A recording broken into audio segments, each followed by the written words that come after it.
خانہ کعبہ کے پاس طواف کرنے کے بھی جو انداز ہیں وہ بھی آج ایک الگ انداز رکھتے ہیں. آپ تو دور بیٹھے ہوئے گھومتے ہوئے لوگوں کو دیکھتے ہوں گے، نہیں اس کے مکمل آداب ہیں، اس کے طریقے ہیں. خانہ کعبہ کے 7 چکر طواف کرنے ہوتے ہیں. حجر اسود جہاں لگا ہوا ہے وہاں سے طواف شروع ہوتا ہے اور پھر گھومتے ہوئے واپس وہیں آتے ہیں. اب انداز کیا ہونا چاہیے؟ طواف کا انداز کیا ہے؟ میرے عزیزو، ہے تو اللہ کی عبادت، لیکن وہاں طریقے میرے مصطفیٰ کے نظر آتے ہیں. فرمایا گیا حاجی کو احرام پہن دیں، احرام پہننے کے بعد جب طواف شروع کرے گا 7 چکر میں سے پہلے 3 چکر وہ رمل کرے گا. رمل کا مطلب کیا ہے؟ سینہ تان کر اکڑ کر چلے گا. پوری زندگی بھر اکڑ کر کے چلنا حرام ہے. قرآن پاک میں اللہ نے فرمایا وَلَا تَمْشِ فِي الْأَرْضِ مَرْحًا، زمین پر اکڑ کر مت چلو، اس لیے کہ نہ تم زمین کو پھاڑ سکتے ہو نہ پہاڑوں تک پہنچ سکتے ہو. اور جو اکڑ کر کے چلتا ہے، غرور اور گھمنڈ اور تکبر کرتا ہے، اس کے لیے اذیت ناک سزائیں. قیامت کے دن ان کی حیثیت چونٹیوں کی طرح بنائی جائے گی جو اکڑتے تھے زمین پر، اور انہیں لوگوں کے پیروں سے روندایا جائے گا. لیکن ایک مقام ایسا ہے جہاں حکم دیا جا رہا ہے اکڑ کے چلو، سینہ تان کر کے چلو. ہم جاتے ہیں، موقع تو نہیں ملتا، بھیڑ بھاڑ ہوتی ہے، لیکن موقع ملتا ہے تو سینہ تان کر.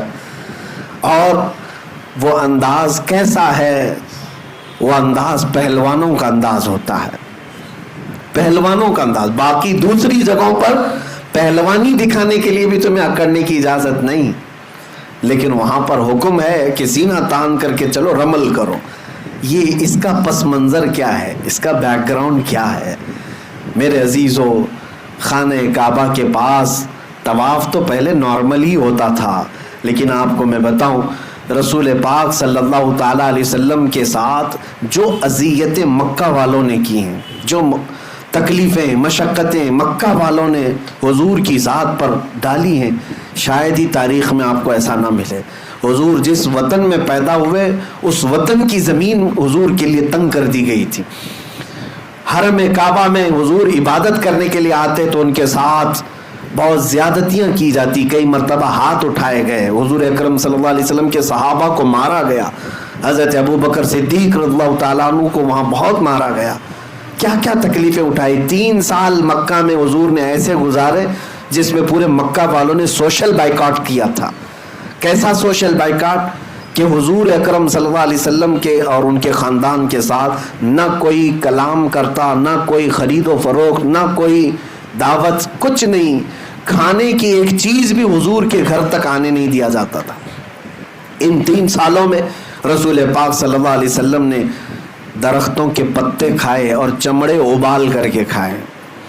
شعب ابی طالب، یہ مشہور ہے سیرت میں، نبی پاک صلی اللہ علیہ وسلم کے ساتھ ایسی ایسی ظلم و ستم کی کہانیاں ان مکہ والوں نے لکھی. لیکن ایک وقت وہ بھی آیا جب اللہ کا حکم ہوا کہ میرے محبوب آپ ہجرت کر کے مدینے چلے جائیں. مدینے گئے. میرے آقا صلی اللہ علیہ وسلم جب مدینے گئے تو ان ظالموں اور کافروں نے کیا حضور کو وہاں بھی چھوڑ دیا تھا؟ نہیں، بلکہ یہاں سے جتھے لے کر کے جاتے، صحابہ کے باغیچوں پر حملے کرتے. مدینے میں اگر کوئی تنہا ملتا باہر مدینے والا، اس کو مار پیٹ کرتے. انہی تکلیفوں کی وجہ سے جنگ بدر بھی ہوئی، جنگ احد بھی ہوئی، جنگ خندق بھی ہوئی.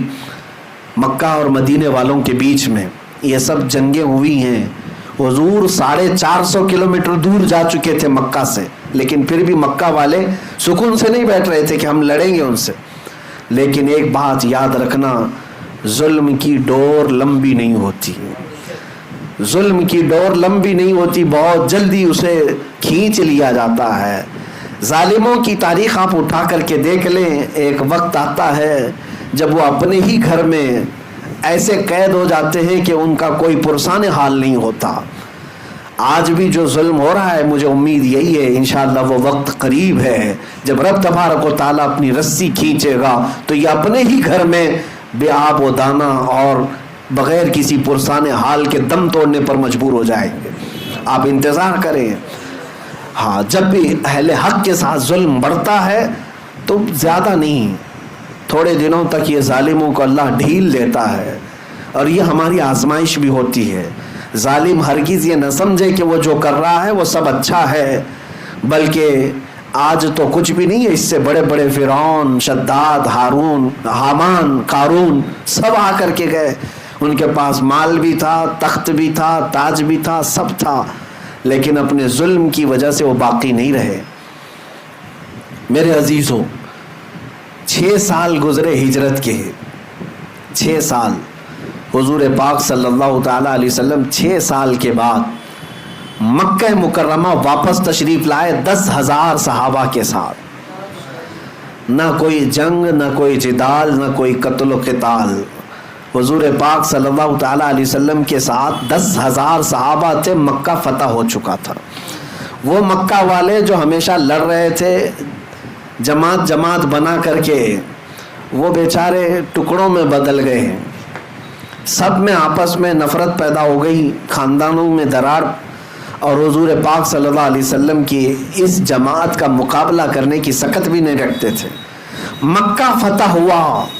وہ صحابہ جو مکہ میں مارے گئے تھے، پیٹے گئے تھے، ان کا مال، ان کی جائیدادیں ہڑپی گئی تھی، وہ سب صحابہ واپس آئے ہیں.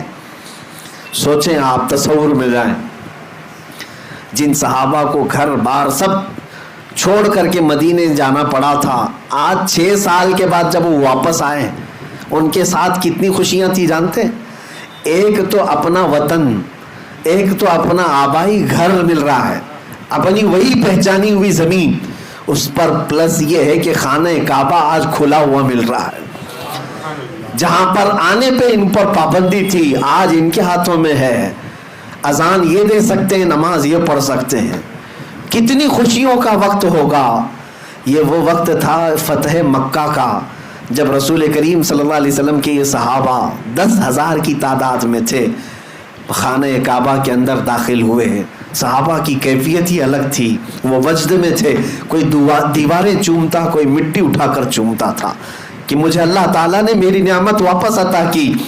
انہی میں سے کچھ صحابہ ایسے تھے جب ان کافروں اور مشرکوں کو دیکھ رہے تھے جو ہتھکڑیوں میں تھے، آج مجبور تھے، تو ان کے سامنے سینہ تان کر کے طواف کرنے لگ گئے، اکڑ کر کے طواف کرنے لگے. طواف تو ہو ہی رہا تھا، حضرت عمر فاروق رضی اللہ تعالیٰ عنہ بیچ میں آ گئے.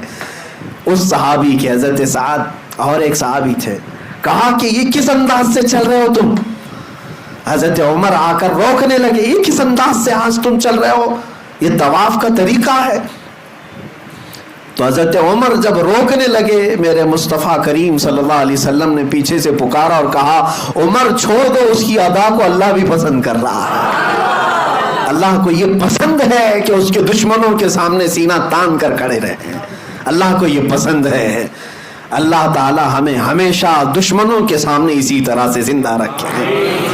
میرے عزیزو، اپنوں کے لیے ہم سینہ تان کر نہیں کھڑے ہوں گے، اپنوں کے لیے کبھی اکڑ و غرور نہ ہو، لیکن اللہ سے دعا یہی کریں کہ اس کے دشمنوں اور اس کے حبیب کے دشمنوں کے سامنے ہمیشہ ہمارا سینہ چوڑا رہے، ہمیشہ ہم سینہ تان کر کے کھڑے رہیں. میرے عزیزو، طواف میں جب رمل کرتے ہیں 3 چکر، تب ہمیں یہ بات یاد آتی ہے کہ سب کچھ ختم نہیں ہوا. طواف کرنے والے حاجی کو بھی ہر بار طواف کرنے کے بعد اللہ تعالیٰ یہ درس دینا چاہتا ہے، یا اللہ تعالیٰ یہ درس دے رہا ہے کہ اے حاجی دیکھ، آج یہاں تیرے کوئی دشمن نہیں ہے جو تو سینہ تان کر چل رہا ہے. مکہ میں کون دشمن ہے تمہارے؟ وہاں پر طواف کے دوران کون دشمن تمہیں دیکھ رہا ہے؟ کوئی نہیں ہے. لیکن تجھے یہ درس دیا جا رہا ہے، بننا ہے اس طرح چل کر کے تو غلام مصطفیٰ بن جیسے صحابہ تھے. ان کی ادائیں تو دیکھ کہ میرے حبیب کے جو غلام چلتے تھے تو وہ کس کے لیے سینہ تانتے تھے؟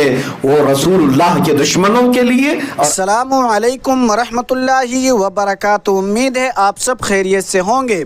میرے عزیزوں، واقعات کے اس بیان نے دل کے اندر ایک عجیب کیفیت پیدا کر دی. ہم اکثر طواف کو صرف ایک عبادت سمجھتے ہیں، لیکن آج پتہ چلا کہ طواف کی ہر ادا کے پیچھے میرے مصطفیٰ صلی اللہ علیہ وسلم کے غلاموں کی ایک تاریخ